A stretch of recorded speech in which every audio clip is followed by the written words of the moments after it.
Bueno, pues vamos a continuar. Hemos empezado a leer el Evangelio de Marcos y la semana pasada ya tuvimos la primera parte con Brian y vamos a tratar en esta mañana de ver, de verdad tenemos un extenso pasaje desde el capítulo 1, del versículo 14 hasta el 45, pero vamos a ver sección por sección qué es lo que el Señor nos quiere hablar. Pero para empezar, realmente quiero como que enfoquémonos en lo que va a ser el mensaje de hoy, y yo titulé esto como el descanso en Cristo. Y vamos a ir camino a camino por estos versículos y ver cómo es que nosotros podemos hallar ahora un descanso en Cristo. Porque realmente es normal, realmente quizá aquí que muchos hemos luchado con alguna situación crucial, o que ahora estemos pasando por esto, algún problema, batallas en el matrimonio, o quizá el batallar con un pasado que ahora le está trayendo repercusiones, o batallar quizá con la depresión, la ansiedad. Quizá usted o algún familiar está enfrentando una enfermedad grave, quizá viene cargado, cansado, o quizá usted tiene temor para el futuro. ¿Se identifica a usted con alguna de esas cosas? Temores, miedos, luchas, que todo está en desorden a nuestro alrededor muchas veces, ¿verdad? Y cómo en este caos que está alrededor de nosotros, cómo nosotros podemos hallar descanso en Cristo. Entonces esta mañana vamos a ver esto. Como en medio de las cosas debemos seguir confiando. En esta mañana me gustaría animarlo para que comprobemos bien en cómo son las manos en las que nuestras vidas descansan, a pesar del caos que tenemos a nuestro alrededor. Entonces, bueno, vamos a empezar con la carta, y yo dividí esto en 4 secciones. Primeramente del 14 al 15, el inicio del ministerio de Cristo. Luego del 16 al 20 vamos a ver cómo Él tiene autoridad y poder en llamar a las personas. También del 21 al 28 vamos a ver cómo Él tiene poder sobre incluso los demonios. Y vamos a ver el resto del pasaje, habla acerca de su poder y su autoridad en la enfermedad o sanando a personas. Entonces vamos todos a Marcos 1:14, Marcos 1:14, y leamos la primera parte del versículo 14 al versículo 15.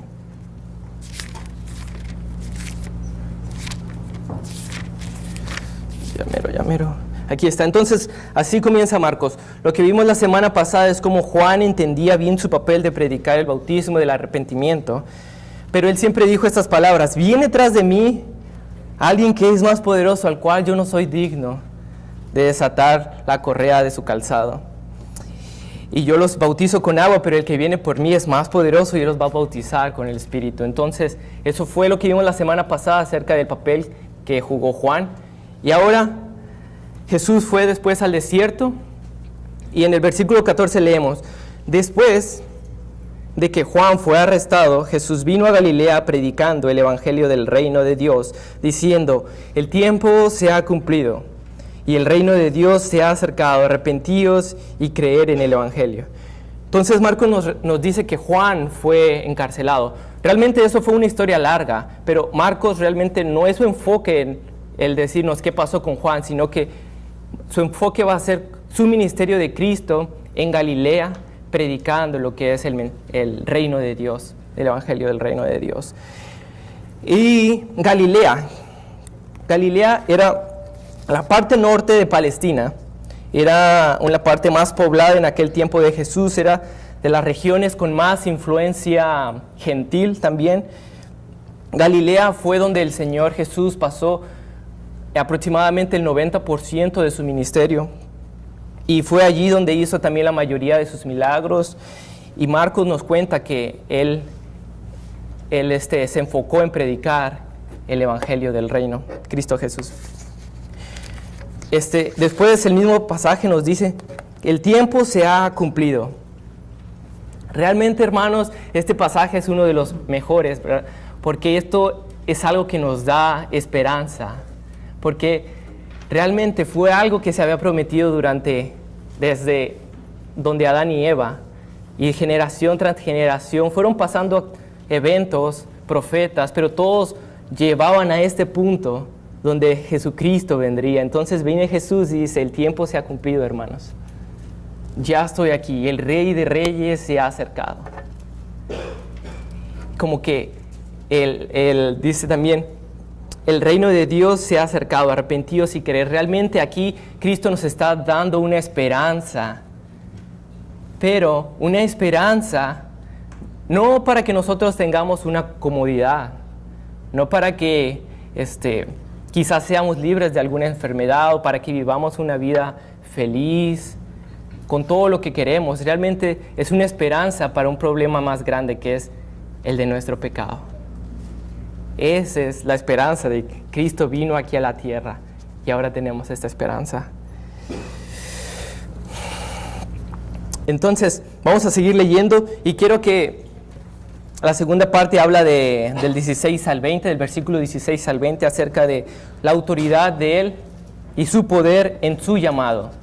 Y quiero que en cada evento nosotros podamos ver a Cristo, ver cómo es Él, cómo Él actúa, igualmente su poder, su autoridad, ¿ok? Entonces, vamos al evento que sigue después de que Él viene y anuncia que el tiempo se ha cumplido. Dice el versículo 16, andando junto al mar de Galilea, vio a Simón y a Andrés, a su hermano, que echaban la red en el mar, porque eran pescadores. Y les dijo Jesús, venid en pos de mí, y haré que seáis pescadores de hombres. Y dejando luego sus redes, les siguieron. Pasando de allí un poco más adelante, vio también a Jacobo, hijo de Zebedeo, y a Juan su hermano, también ellos en la barca, que remedaban las redes. Y luego los llamó, y dejando su padre Zebedeo en la barca, con los jornaleros le siguieron. Realmente aquí podemos ver el poder de Jesús con su llamado a las personas. Porque esta historia nos cuenta que Jesús primero llama a estos 4 discípulos, que fue Simón, que más adelante lo conocemos como Pedro, Andrés, Jacobo y Juan, todos pecadores. Jesús llama a estos hombres y les dice, ahora serán pescadores de hombres. Y sin pensarlo inmediatamente es una palabra que vamos a ver mucho en Marcos. Después, en los eventos que siguen, vamos a ver también inmediatamente. Y aquí igualmente estas personas, o los primeros discípulos, inmediatamente ellos dejaron todo, dejaron aquello quizá a lo cual se habían dedicado por toda su vida. E incluso se menciona que Jacobo y Juan dejaron a su padre en la barca y siguieron a Cristo. Yo quiero ponerlos en contexto, en qué es lo que significaba en aquel entonces ser un pescador, para ellos. Todos sabemos que es un pecador, ¿verdad? Pero pescador no todos. Entonces, ¿qué era ser un pescador? El mar de Galilea, donde ellos estaban, donde solían pescar, era un centro pesquero de gran importancia en el tiempo de Jesús, por la variedad que tenía de peces y la cantidad de peces que también tenían. Igual dicen historiadores que el mar de Galilea había unas 250 embarcaciones, y en el tiempo de los romanos, en este tiempo donde los romanos conquistaban Israel. Entonces, esto de la pesca movía mucho dinero y movía muchas personas. Y era como que no podemos imaginarnos ahí solamente ellos pescando. Realmente había embarcaciones y era algo que movía mucho dinero. Y todos se dedicaban, muchas personas se dedicaban a esto. Entonces, quiero que veamos las características de Jesús llamando a estas personas primeramente. Las características que vi fueron 2, 4, 5 características. Primeramente, que Cristo toma la iniciativa a ir con ellos. Como les digo, había muchas personas, pero ¿por qué Cristo fue directamente a ellos, verdad? Porque realmente Él ya conocía de ellos. Esto es un llamado que ya en su soberanía Él tenía, y fue directamente con ellos. Otra cosa que pude ver también es que ellos no preguntaron nada. ¿Se dan cuenta de eso? Cómo realmente, hey, síguenme. Y ellos, hey, Señor, pero ¿a dónde vamos? O, hey, Señor, pero ¿qué es lo que vamos a hacer? Señor, pero cuéntame el plan, dame el horario. No, realmente inmediatamente dice, se pararon y le siguieron. Realmente, a excepción o la mayoría de sus discípulos al final fueron martirizados, ¿verdad? Pero ellos no sabían eso, ellos respondieron al llamado de Cristo sin saber lo que les venía al final. Y al final, la mayoría fueron martirizados. Pero esto nos dice que como Jesús es digno de confianza y que Él sabe mejor que tú el camino por el cual uno debe de ir. Y uno debe reaccionar así como ellos inmediatamente y no preguntar, sino ver cómo Jesús es digno de confianza como lo fueron con los discípulos. Jesús los llamó también a ser discípulos de Él cada día. No como ahora quizá nos ponemos o pensamos mucho de que quizá cada domingo solamente, o de que un día a la semana. Jesús nos está invitando, como a ellos también, a ser discípulos cada día. No solamente discípulos de domingos. También Jesús en el llamado aquí les dio un enfoque eterno. ¿A qué se dedicaban ellos? A la pesca, ¿verdad? Y Jesús los vio haciendo las redes, remendando las redes. Y ahora Jesús les dice, vengan, porque yo los voy a hacer pescadores, pero de hombres. Quiero que ustedes inviertan esto, pero para el reino. Entonces, Él les da un cambio de algo terrenal a algo eterno también en este llamado. Un llamado también radical. Como vimos, unos de ellos, Marcos nos dice que dejaron a sus padres, a sus jornaleros. De hecho, el dejar jornaleros, esto nos dice que realmente Jacobo, Juan, tenían personas trabajando para ellos. O sea que estaban en una vida buena, ¿verdad? Pero incluso eso dejaron, y padre y madre.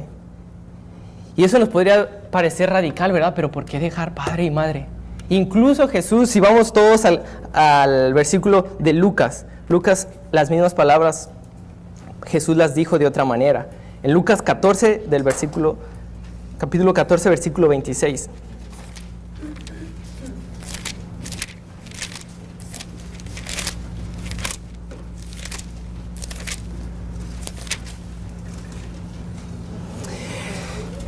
Jesucristo dijo esto: si alguno viene a mí y no aborrece a su padre y a su madre y a su mujer e hijos y hermanos y hermanas y aún también su propia vida, no puede ser mi discípulo.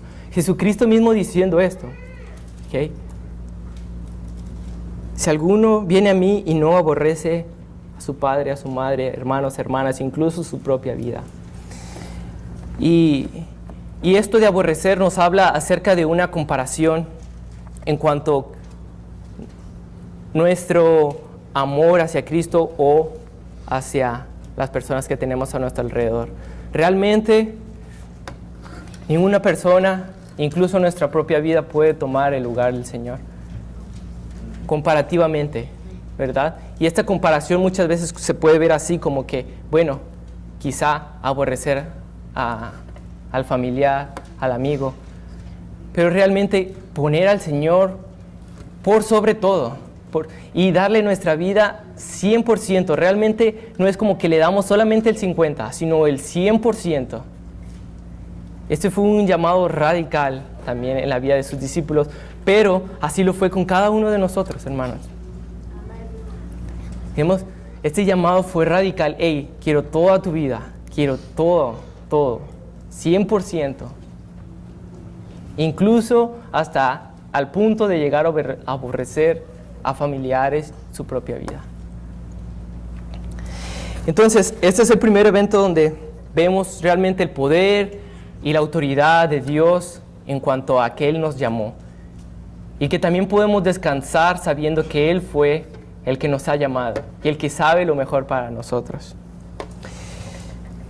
Entonces, sigamos en el versículo de Marcos. Vamos a ver más características acerca de Jesús. Ahora del 16, del versículo 21 al 28. Y entrando en Capernaum, y los días de reposo, entrando en la sinagoga, enseñaba, y se admiraban de su doctrina, porque les enseñaba como quien tiene autoridad y no como los escribas. Vamos a leer hasta el 21 y el 22. Entonces, vemos aquí otra característica del Señor, que tiene autoridad y poder con las Escrituras al enseñar. Él nos dice, las sinagogas eran estos edificios donde en aquel entonces iban las personas a leer la Escritura, la ley. Y en este día Jesucristo le piden, puedes leer las Escrituras, y Él con autoridad y con poder enseñaba. Y todos se dieron cuenta, que había una diferencia entre Jesús, cómo enseñaba, y los escribas, cómo enseñaban. Los escribas eran los que igualmente interpretaban la ley en aquel entonces, pero había mucha diferencia entre ellos dos. Uno tenía autoridad, y los escribas, muchas veces, los escribas usaban la misma Escritura para, como a su conveniencia, podamos decirlo. Usar la palabra de Dios a su conveniencia y no enseñarla con autoridad y con poder, como lo hizo Jesucristo. Muchas veces también nosotros podemos caer en esto y en ver la palabra así igual como lo hacían los escribas. Y ver algo ahí, aquí dice, y lo agarramos, lo torcemos y lo ponemos como a nuestra conveniencia realmente también. Pero tenemos el ejemplo de Cristo, como Él con autoridad y poder enseñaba la palabra.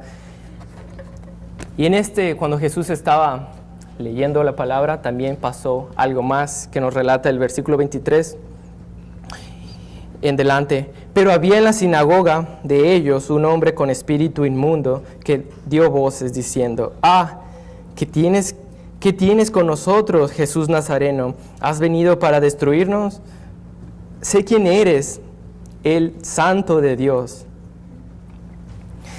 Jesús en el 25 le dice, pero Jesús le respondió diciendo, cállate y sal de él. Y el espíritu inmundo, sacudiéndole con violencia y clamando a gran voz, salió de él. Y todos se asombraron de tal manera que discutían entre sí, diciendo en el versículo 27, ¿qué es esto? ¿Qué nueva doctrina es esta que con autoridad manda aún a los espíritus inmundos y les obedecen? Y muy pronto se difundió su fama por toda la provincia alrededor de Galilea. ¿Vieron esto? ¿Vieron este evento? En este edificio, en la sinagoga, incluso ahí mismo había una persona con endemoniada. Realmente no nos esperaríamos eso, ¿verdad? En un edificio donde se lea la palabra de Dios, pero realmente pasó en este entonces. Pero vemos a Cristo actuando, lo vio y el demonio lo escuchó y supo quién era, ¿verdad? Porque le dice, hey, ¿vienes a destruirnos? Tú eres Jesús de Nazaret. Primero le menciona su parte de hombre a Jesús y luego le dice, y tú eres el Santo de Dios también. Que realmente este demonio sabía bien quién era. Y hasta le dice al final, ¿qué? ¿Vienes a destruirnos? Y igual el demonio sabía del poder de Dios. ¿Vienes a destruirnos? Pero Jesús, ¿qué hace? Con su poder y autoridad, su boca, con la misma que fue creado el universo y todo el mundo, le dice, cállate y sal de él. Cállate y sal de él con autoridad. Con autoridad, no es como que, cállate y sal de él, como que, no, cállate y sal de él. ¿Y qué hace? Inmediatamente otra vez el espíritu o este demonio sale de la persona. Y todos a su alrededor, como nos dicen los versículos siguientes, se empezaban a preguntar, ¿y qué es esto? ¿Qué nueva doctrina es esta que con autoridad manda aún a los espíritus inmundos y estos le obedecen? Porque Cristo tiene autoridad y poder, hermanos. Entonces, quiero que cada evento así, vamos viendo a la persona de Cristo y cómo es Él. Okay. Y ahora vimos que tiene autoridad hasta con los demonios. Vamos a seguir leyendo ahora en el versículo 29 al 31. Después de este evento, Jesucristo ya era famoso ahí. Después de hacer esto, ya era alguien que todo el mundo reconocía. Entonces el versículo 29 nos dice: al salir de la sinagoga, vinieron a casa de Simón y Andrés con Jacobo y Juan, y la suegra de Simón estaba acostada con fiebre, y enseguida le hablaron de ella. Entonces él se acercó y la tomó de la mano y la levantó inmediatamente, e inmediatamente le dejó la fiebre y ella les servía. Yo me imagino a Pedro. En México hay algo con las suegras, no sé si eso es universal, pero yo no quiero pensar que Pedro estaba así como, no señora, ahí no. Pero podemos ver que Pedro tenía una buena relación con su suegra, así que hay esperanza incluso para su hermana. Pero este fue el mismo día, realmente venían después de este evento de la sinagoga, vinieron ahora a la casa de Simón Pedro, se encuentran con que la suegra estaba mal de fiebre. Realmente no podemos ver aquí en este pasaje como que qué tan grave estaba. Pero dice que estaba acostada con fiebre y enseguida le hablaron de ella a Jesús. ¿Qué viene Jesús y hace? La sana. Y inmediatamente le deja la fiebre y ella le servía. Como que igual su poder y autoridad en la enfermedad, sanando personas. Y es como que, no sé si a algunos de ustedes les ha dado fiebre alguna vez, pero como que realmente cuando se recuperan quedan como que adoloridos. Lo menos que quieren es ir a servir a otras personas, ¿verdad? Pero cuando Jesucristo lo hace, la sana, y luego dice, y ella le servía.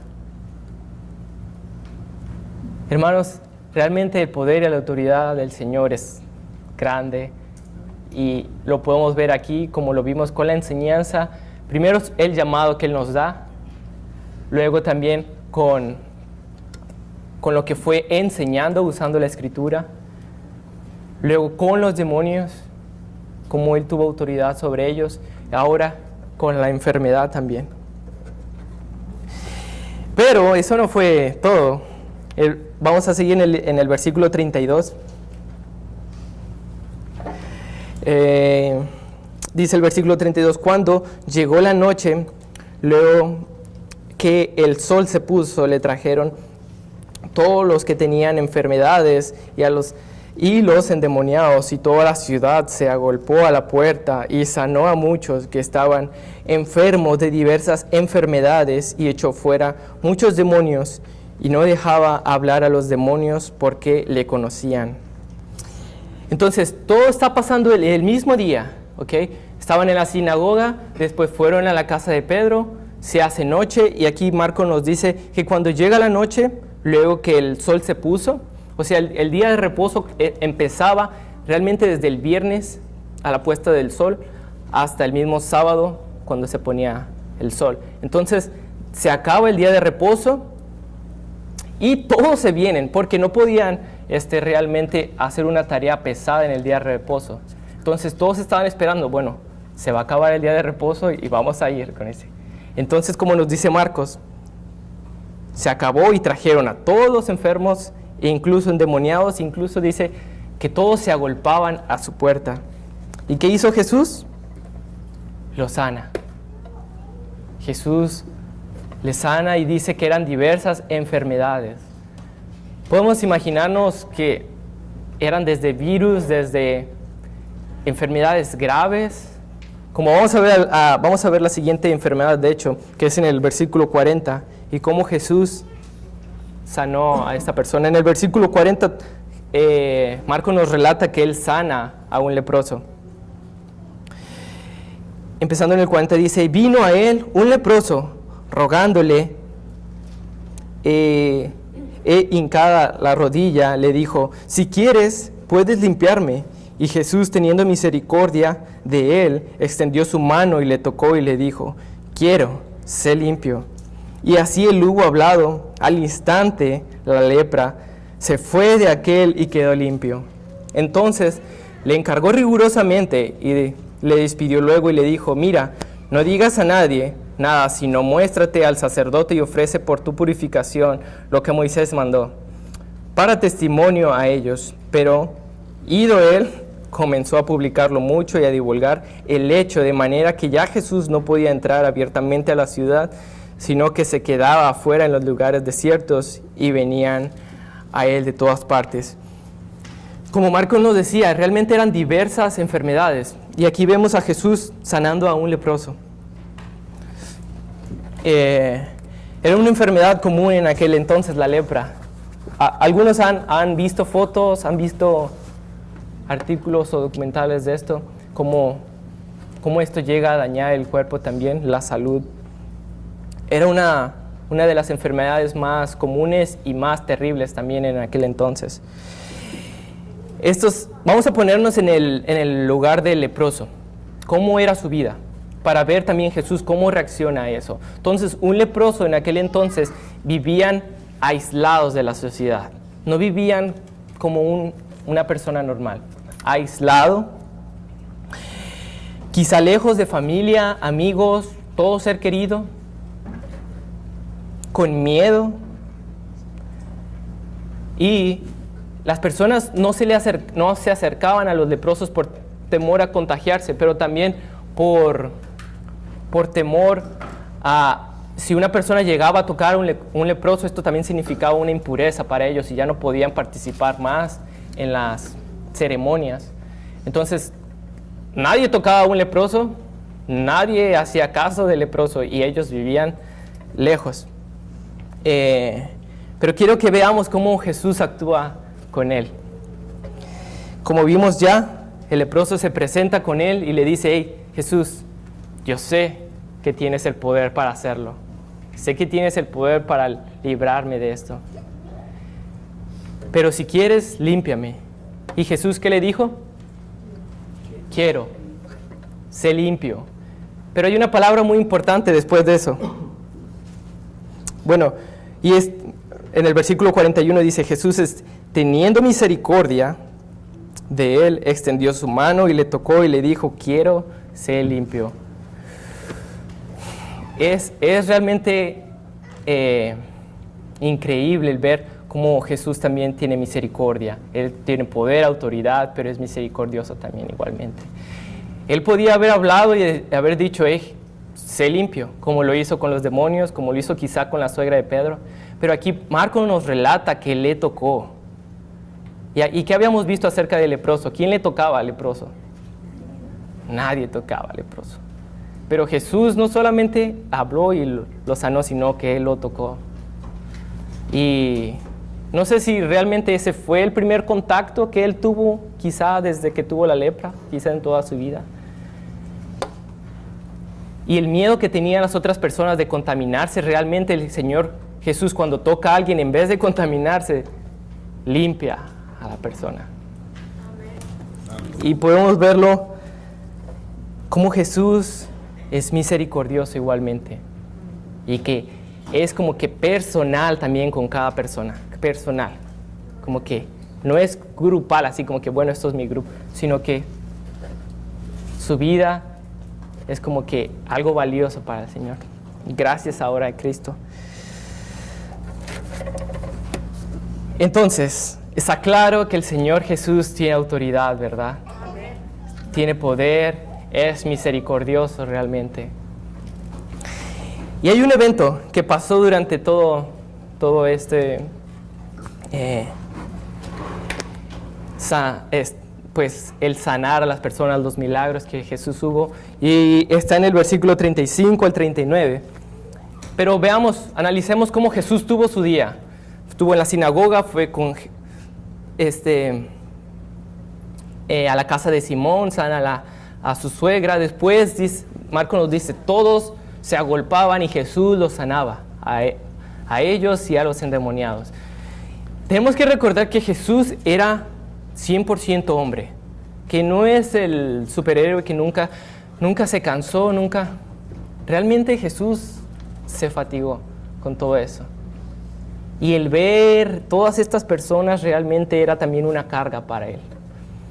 Entonces, vamos a ver, ¿cuál sería su respuesta de usted cuando tengan un día que empezó duro desde la mañana hasta la noche? Y al día siguiente, ¿qué podría hacer usted? En mí está el hecho como que, bueno, me voy a tomar la mañana que sigue. Voy a darme el día libre mañana, porque bueno, ya trabajé bastante. Vamos a ver qué es lo que Jesús hizo en esta parte, en medio de ese día. En el versículo 35 nos dice, levantándose muy de mañana, siendo aún muy oscuro, salió, se fue a un lugar desierto y allí oraba. Y le buscó Simón y los que con él estaban, y hallándole le dijeron, todos te buscan. Y él les dijo, vámonos a los lugares vecinos para que predique también allí, porque para esto he venido. Y predicaba en las sinagogas de ellos en toda Galilea, y echaba fuera a los demonios.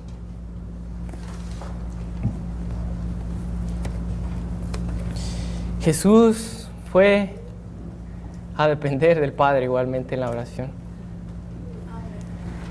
Realmente es algo que yo he aprendido bastante, donde muchas veces yo me meto en actividades, en una rutina constante de cosas, y entre más cosas tengo, a veces menos oro. Pero realmente ahora el ejemplo de Cristo es como que entre más cosas tenía, más prioridad le daba a la oración. Y él fue y sabía, bueno, yo tengo que ir con el Padre, tengo que ir a una dependencia de Él. Temprano, al día siguiente, se levantó y fue a orar. Y luego tenemos a Pedro, que viene y le dice, Señor, ¿qué estás haciendo? Están todos allá esperándote para pues, que sigas sanándolos, ¿verdad? Y esto está bueno, Señor, es como que ya eres famoso. Vamos a ver esta actitud de Pedro durante todo el Evangelio, pero Pedro era un poco así. ¿Jesús qué le dice? En el versículo 38 le dijo, vámonos a los lugares vecinos para que predique también allí. Jesucristo nos deja claro aquí que para eso Él vino, para una predicación. Porque realmente todas las personas, todos estos enfermos venían a Él buscando algo, una sanidad, ¿verdad? Buscando siempre la persona, cuando estaba Cristo, era como que vamos a Él por algo. Y Jesucristo sabía que había una gran necesidad de sanación ahí, de sanidad. Pero Jesucristo tenía en claro que ese no es el mayor problema del ser humano. Por eso Él dice, vámonos de aquí, voy a ir a predicar el Evangelio a otro lado, porque estas personas solamente quieren que la sane, pero ese no es su problema mayor. Su problema mayor es algo que está en su corazón, que es el pecado. Entonces, hermanos, viendo las características de Cristo, viendo cómo es Él, y ahora pensando en lo que nosotros estamos batallando. Muchas de las personas ahora en día también están buscando para recibir algo que Él les puede dar, pero no lo buscan por Cristo mismo. Muchas veces caemos en esto, buscar a Jesús por algo que Él nos puede dar, pero no por el mismo Cristo. Yo creo que eso nos pasa muchas veces con una lista de cosas como les mencionábamos al principio. Muchas veces nosotros buscamos al Señor por algo que Él nos pueda dar y no por Cristo mismo. Vimos que el Señor tiene poder, autoridad sobre todo, y seguro que puedes sanar a alguien, pero eso no quiere decir que siempre va a sanar o que nos va a dar aquello que queremos. Entonces, si estamos pasando por una enfermedad, debemos gloriarnos porque lo único que ocupamos es Cristo. Si estamos pasando por alguna situación crucial en el trabajo, gloriarnos porque tenemos a Cristo. O si la estabilidad económica está mal, gloriarnos porque tenemos a Cristo. Y no irlo a buscar solamente para algo, para obtener algo de Él, bueno, tener una vida más feliz, más cómoda, sino ir por Él mismo. Hermanos, el Señor tiene un plan diferente para cada uno de sus hijos y siempre es de la forma en que más sea Él glorificado. Él siempre lo hace de la forma en que Él sea más glorificado. Nuestra esperanza no descansa en lo que nos gustaría que el Señor haga, sino en que, como hemos visto, Él tiene poder y autoridad y Él sabe qué es lo mejor para nosotros, incluso si esto es sufrimiento, incluso si esto es tiempos difíciles. Lo único que necesitamos es a Cristo. Y cuando vemos lo que Él ha hecho por nosotros en la cruz, todo lo demás, hermanos, se hace pequeño. Cuando vemos que realmente Cristo aplacó la ira del Dios Todopoderoso a nuestro favor y que nuestro mayor problema se fue. Todo problema aquí terrenal es pequeñito. Y es esto lo que les quería decir esta mañana, el descanso en Cristo, que supiéramos cómo son las manos en las que nuestras vidas están, que tienen poder y autoridad.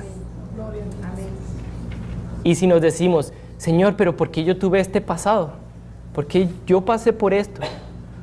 ¿Por qué estoy con esto con mis hijos? ¿Por qué mi matrimonio va así?